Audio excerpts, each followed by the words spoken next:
The key to happiness. In a forgotten corner of the world, tucked between dry hills and tired skies, there was a village that had lost its spirit. The land was cracked, the air was heavy, and the streets were filled with silence. No flowers bloomed. No trees offered shade. Children walked with their heads down, and the elders spoke in hushed voices. It was a place where laughter had dried up like the rivers around it. At the edge of this weary village lived an old man named Barin. His house was as lonely as he was, small, crumbling, and surrounded by dust. Barin had lived a long life, filled with moments of beauty and deep sorrow.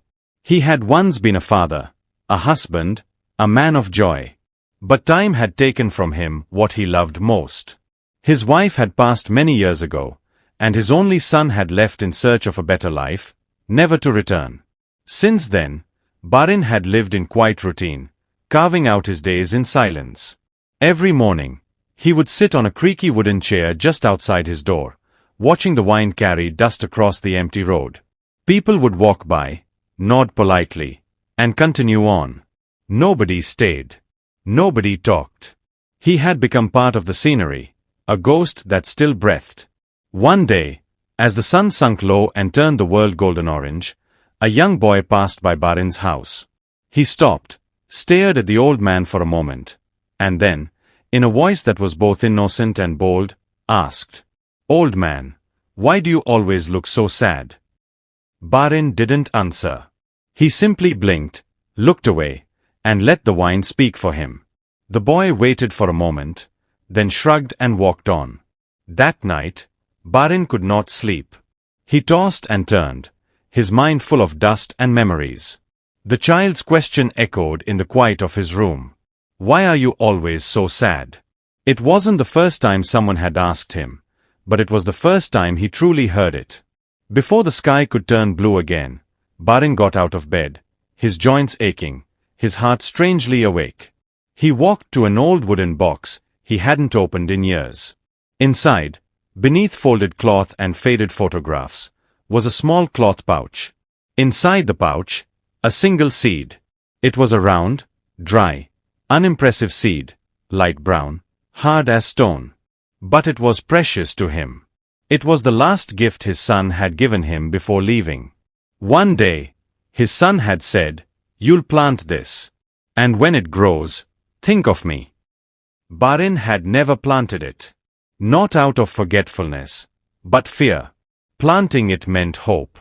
And he had been afraid to hope again. But now, something had shifted. He stepped outside in the pale light of morning, walked to the edge of his yard where the earth was dry and cracked, and with shaking hands, dug a small hole. He placed the seed in it, covered it with dry soil, and poured water over it. Then he sat back and waited. The days that followed were full of mockery. Children giggled as they passed. Teenagers whispered, "The old man has finally lost his mind. He's planting dead seeds in dead soil." Even adults shook their heads in pity. But Barin didn't stop. Every morning, he brought water. He cleared away weeds. He whispered to the ground like someone telling a secret. And though nothing happened for a long time, he returned every single day. Then, one morning, under a sky just beginning to soften into spring, he saw it, a small, green sprout pushing through the earth. It was so tiny, so delicate, it could have been mistaken for a weed. But Barin knew. It was life. It was hope. His eyes filled with tears. He smiled, not a big, dramatic smile, but one that stretched deep inside his soul. For the first time in years, something had grown in the land, and in his heart. Barin didn't stop at one plant. He began to collect seeds, any he could find. Some from passing travelers, others from wild herbs, even seeds others had thrown away. He planted every day. He turned the soil with his hands, watered with patience, spoke to the saplings like they were his children. The garden began to spread. A tree took root and bloomed small white flowers. Vines crept up his broken fence.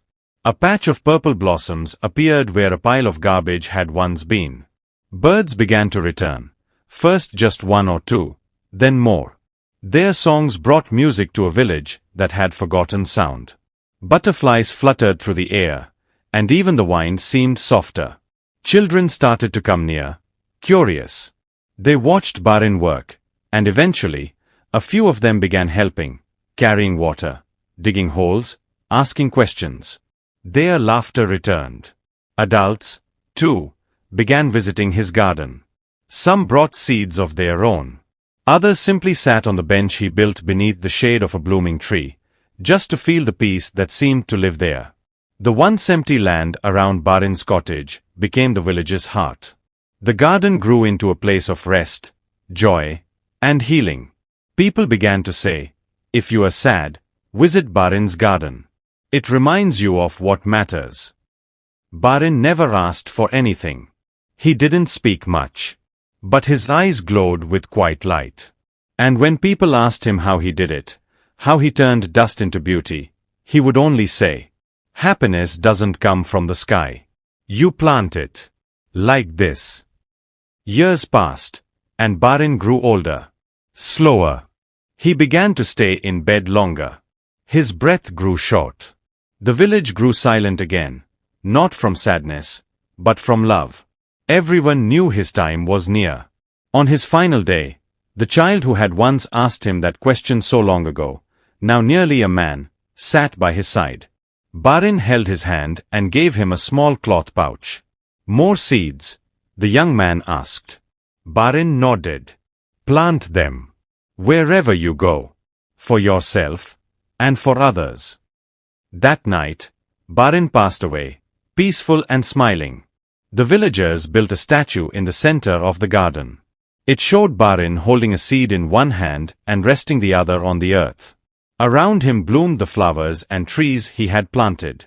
The child, now grown, continued his work.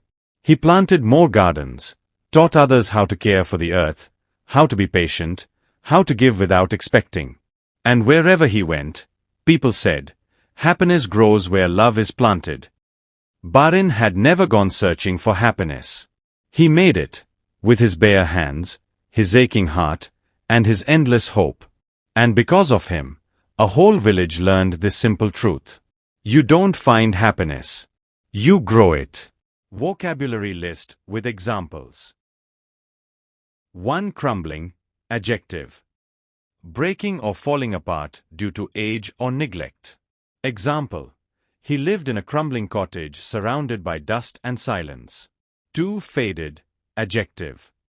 Or lost brightness or color over time. Example. Inside the box were faded photographs and an old pouch. 3. Whispered, verb.